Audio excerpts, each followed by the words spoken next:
Great life coach by the name of Pervis. The reason why I decided to take Lisa on as a client was I believed in her. You know, I really saw the pain in her eyes. And if God could use me to help her, then I was a willing participant. Sometimes in life, when our soul needs a tune-up, God gives us opposition. He gives us adversity because he needs your soul to be tuned up and revived. And I think that when you move forward, you're gonna always remember this experience. You're gonna say, I got through that. And so whatever comes your way, you're gonna be like, I'm able to get through this. Because God don't waste nothing. He don't waste nothing. Pervis, this is why I'd like to talk to you, Mr. Pervis Taylor. Things that you said that was very, very powerful, and this is one of my mandates as a life coach.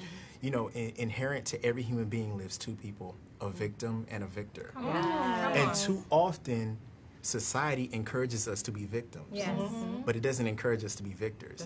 And so that's the thing, like what you said, the moment your life changed is the moment you stop being a victim. Absolutely. Yes. When you became a victor, and look at the acceleration. And that's the thing, we don't think that healing is possible for us. We don't think that purpose is possible for us. But it's the moment we start to take ownership of who we are as people and recognize that I am a champion. And that's not cliche, this is real. I'm a champion.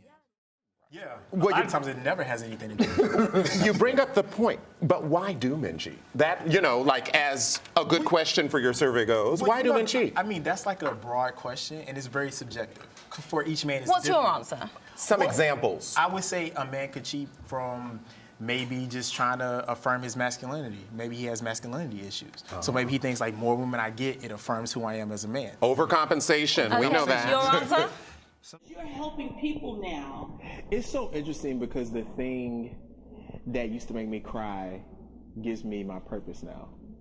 And it's interesting because I grew up in hyper-masculine South. I'm from Lancaster, Texas, which is a small town outside of Dallas.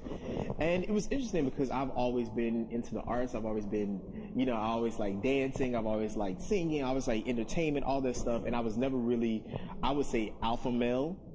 And so when you're not alpha male in the South, you get called all kinds of names. You get called, you know, we already know what those names are.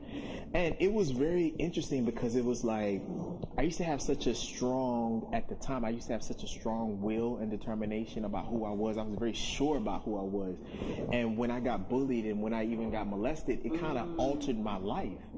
And it took me off a path, and it took me into like low self-esteem, depression, and wanting to end my life, and just not knowing who I was. I remember I was in college one time, and a friend of mine.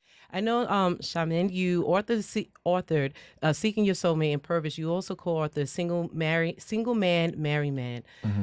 Pervis, why is this topic so important for us to give attention to? I think a lot of people are entering relationships thinking that a relationship is going to make you whole. Right. That's the biggest mistake. Yeah, I heard that, Another right? person cannot make you whole. And Right. I think that it's important for you to be whole within yourself as much as you can be before you enter a relationship. And I think a lot of times, really grand. And it's kind of like, maybe not that great. Well, you know, one of the things I teach you guys, I try to teach my clients is like, you know, the end goal is always anticlimactic. It's really who you become in the process. That's what matters. And I feel like with you became somebody totally different. So much so that you left the dream job. Like, how many years were you looking to become a store manager?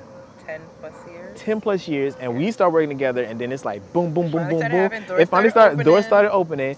And then you get there and it's like, I don't want this. Not worth it. For what I know I bring to the table. His style of coaching is one of calm and peace.